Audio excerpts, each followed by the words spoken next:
Rewari today, खबरें जो सबसे पहले पहुंचाए आप तक। SSP global job consultancy of south Haryana. रोजगार दिलाए, बेरोजगारी भगाए। Launching job card cell. नमस्कार, मैं रजनी यादव रेवाड़ी टुडे में आप सबका स्वागत करती हूं। आज का हमारा विषय हेल्थ पर रहेगा और इस बारे में हम आपको मिलवाने जा रहे हैं डॉक्टर आर.बी. यादव जी से, जो आर.बी. यादव हॉस्पिटल के संचालक है।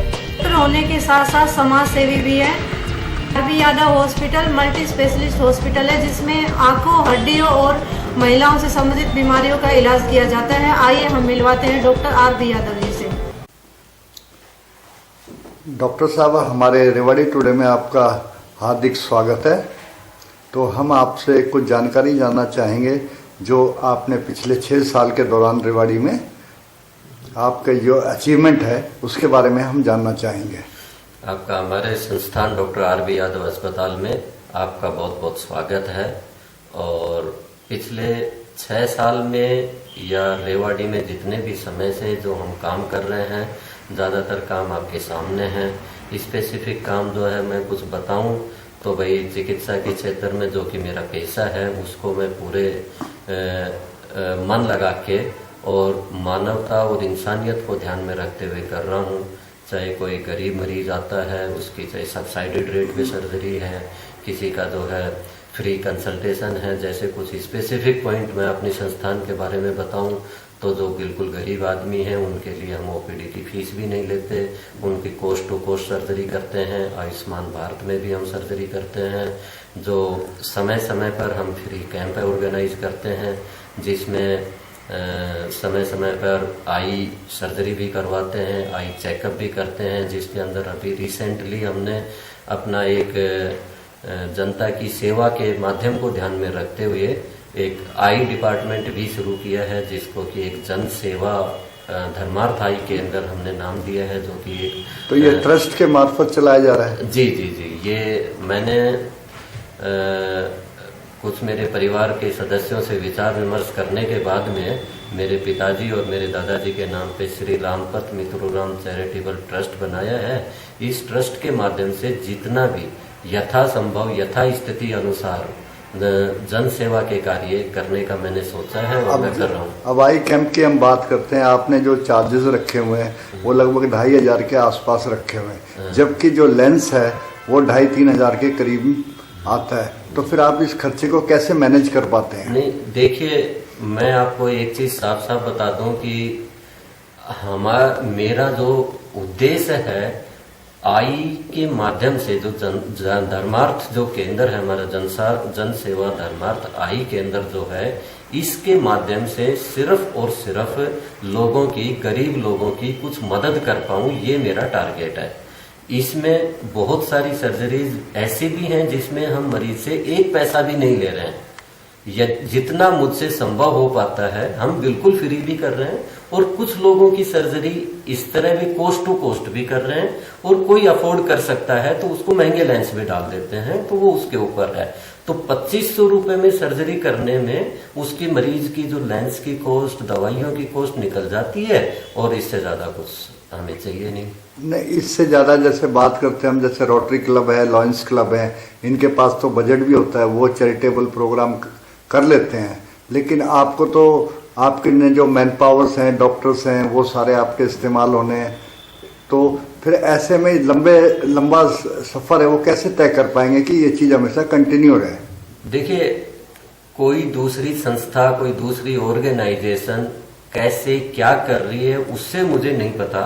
मेरा अपना टारगेट है, मुझसे जितनी चैरिटी हो पाती है मैं कर रहा हूं, और मैं बड़े आराम से कर रहा हूं। मेरे पास तो ये है कि बिल्कुल फ्री ऑफ कॉस्ट भी यदि किसी को जरूरत है तो वो भी हम करने को तैयार हैं। जैसा कि इसी रोड पे पहले आज से 5-6 साल पहले एक हॉस्पिटल खुला था, एचवे हॉस्पिटल, जो आपकी तरह ही काफ़ी सोशल व्यक्ति थे। उन्होंने समाज के लिए काफ़ी कुछ किया। आखिर में ऐसी नौबत आ गई कि वो हॉस्पिटल मतलब एक तरह से अपने ट्रैक से भटक गया, मतलब बंद होने की नौबत आ गई। तो फाइनेंशियली लॉस है, वो कहीं ना कहीं आने वाले समय में आपको भी नुकसान पहुंचा सकता है, जैसे उनको पहुंचाया। तो इससे कैसे आप अपने आप को बचाव रखेंगे? देखिए, दूसरी संस्था के बारे में, दूसरे हॉस्पिटल के बारे में मैं नहीं कह सकता। उनकी क्या स्थिति रही, क्या हुआ, क्या नहीं हुआ, मुझे नहीं पता। लेकिन मैं अपनी संस्था के बारे में कह सकता हूं कि मुझसे जितना हो पाता है उतना मैं करूंगा। जब तक हो पाएगा तब तक मैं करूंगा। मुझे नहीं लगता कि मुझे इस तरह की फाइनेंशियल प्रॉब्लम्स आएंगी। क्यों? क्योंकि मुझे अपनी लिमिटेशंस और अपनी स्थिति के बारे में ध्यान है। तो इसके अलावा आपकी जो संस्था है, जो सामाजिक संस्था है, वो क्या क्या एक्टिविटीज कर रही है हेल्थ के अलावा? जो उनकी एक्टिविटीज हैं किस फील्ड में, तो वो बताएंगे थोड़ा सा? मैं आपके ध्यान में लाना चाहूँगा, मैंने जैसा बताया आपको, जितना भी मुझसे हो पाता है मैं हमेशा करता हूँ और करता रहूँगा। इस रिगार्डिंग समाज सुधार के लिए, गरीब बच्चों के लिए एजुकेशन में कभी कभी जितनी मुझसे हो सकती है उतनी मैं मदद करता हूँ। पर्यावरण संरक्षण के लिए, साफ सफाई के बारे में जितना मुझसे हो पाता है मैं करता हूँ। जो हमारे सामाजिक जो समाज सेवी है मेरे साथी, उनको साथ लेके और मैं हमेशा प्रयासरत रहता हूँ कि कुछ हम समाज के लिए अच्छा कर पाएँ, तो मुझे बड़ी खुशी होती है। इसी कड़ी में हमने अभी जो है रामलीला मैदान है, जो गवर्नमेंट सीनियर सेकेंडरी स्कूल का जो मैदान है, उसमें सभी समाज सेवी साथियों के साथ मिलकर हमने लगभग 600-650 पेड़ लगाने के साथ उनकी देखभाल करना, पानी की व्यवस्था करना, मैदान को जो है हमने हरा भरा साफ सुथरा मैदान बनाने की कोशिश कर रहे हैं और इस कोशिश में हम लगातार रखे हुए हैं। इसी तरह दूसरी संस्थाओं के साथ मिलकर केएलपी कॉलेज में हमने लगभग 400 पौधे लगाए हैं, उन पौधों की देखभाल भी कर रहे हैं।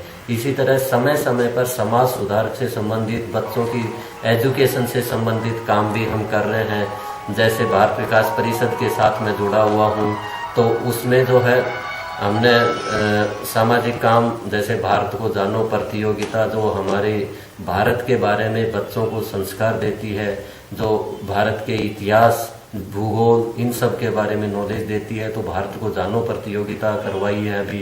अभी जो है रामायण को जानो प्रतियोगिता हो रही है, जो भारत विकास परिषद के साथ मिलकर हम कर रहे हैं। तो इसी तरह के प्रोग्राम हमारे यहाँ चलते ही रहते हैं और मेरी हमेशा कोशिश रहती है यथा स्थिति अनुसार, यथा संभव जितना भी सहयोग मैं समाज और मेरे अपने देश के लिए कुछ कर सकूं तो मुझे अच्छा लगता है। अभी जो इस वक्त देखा जाए तो पूरा विश्व, ना केवल भारत बल्कि पूरा विश्व कोरोना से पीड़ित है।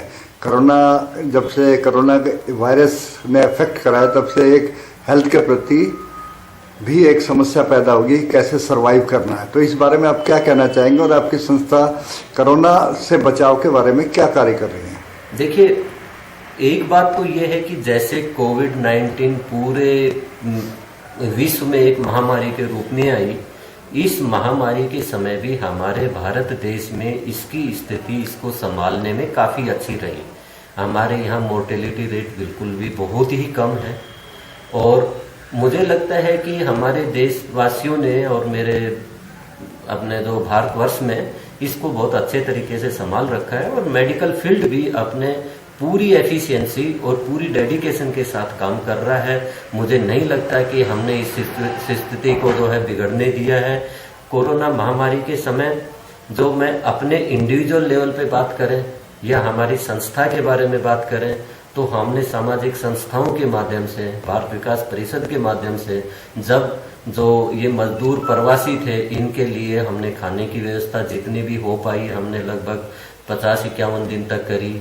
इसी समय हमारे जो लोगों को हौसला अफजाई करने के लिए डॉक्टर्स की टीम को, जो नर्सिंग स्टाफ को, सफाई कर्मचारियों को, पुलिस कर्मियों को हमने सम्मान देने आते हुए ताकि उनकी हौसला अफजाई हो सके, उसके लिए भी हमने काम किए।